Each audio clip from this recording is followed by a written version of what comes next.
Finally আমি চলে এসেছি চুল কাটতে। দোকান তো একদম ফাঁকা, আর এই যে দোকানের মালিক ঘুমাচ্ছে।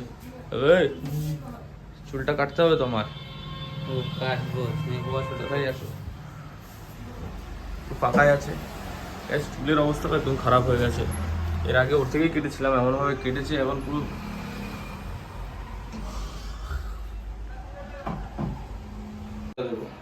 কালকের ব্লগটা দেখি।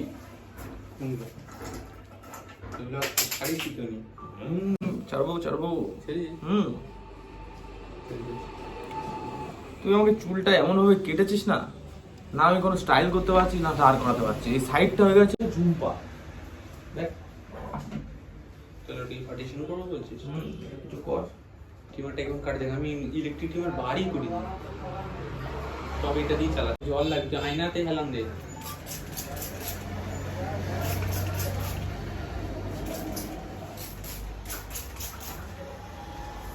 মকসল মিয়া, এগুলো নিস না কিন্তু। কোনগুলো? এই মকসল মিয়া, হ্যাঁ একদমই বলো। এগুলো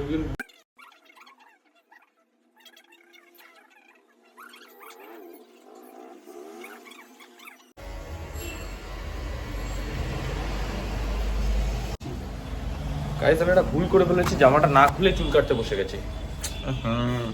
তুই বলবি না কিসের নাপিত হয়েছিস? আমি একজনকে কিভাবে কেটেছিলাম ওই ভালো আমি করে নিয়েছি। ওইটা যে নিজে পড়ার জিনিস লোকে পড়েছি, ওইটা হলো আর ভালো হতো না। ওই ব্লগটা করলে ফোনটা দিয়েই করতে হবে আমাকে। তুই এরকম করলে আমার কাছে অনেক কাস্টমারও আসবে, তাই না? দেখবে যে কাস্টমার বাড়ি দেবো। কাস্টমার আসবে, আসতে বলবে তুই চুল কাটবি, তুই শিখলি, শিখে তুই নিজে 50 টাকা করে দিবি, সবাই তো দিবে। সবাই চুল কাটবে আর তুই ওদেরকে 50 টাকা দিবি। কেন? আচ্ছা আচ্ছা বুঝতে পেরেছি, যাতে আমার কাছে কাটতে দেয়। কাটতে দেয়, হ্যাঁ। পুলিশও কিছু বলবে না। চলো নেক্সট ডে একটা ইন্টারেস্টিং ব্লগ দেখাবো তোমাদের। তাহলে 5-6 জনকে জোগাড় করতে পারবো। হ্যাঁ প্রায় হয়েই গেছে। কেমন লাগছে? পুরো হেয়ারটাকে সেট করে দিবি। হ্যাঁ জল ফল মেরে ইয়ার না, মালটা বেশি ইউজ হয়নি। এই যে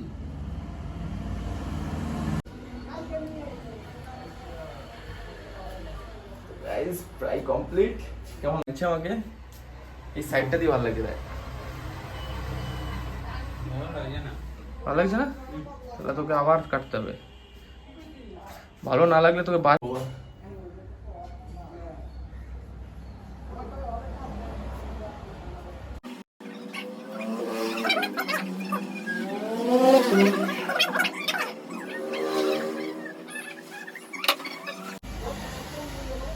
তো কমপ্লিট লুক।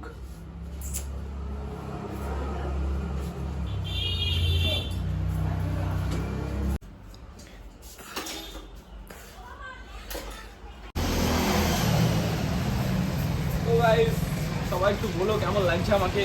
আর তোমরাও যদি এরকম হেয়ার কাট করতে চাও তো ওই দোকান অ্যাড্রেস দেখে নাও, এখানে চলে আসবে। চুলটা দেখাই তুই।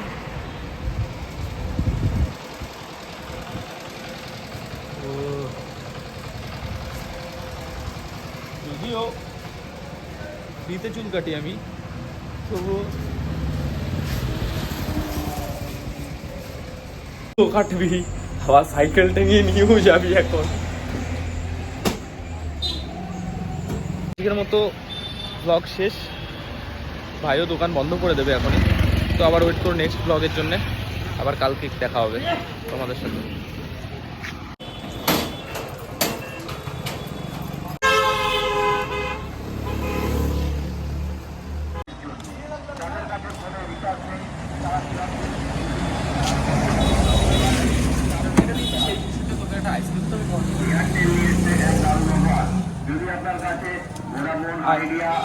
সোজা কালায় মাছ ধরি না।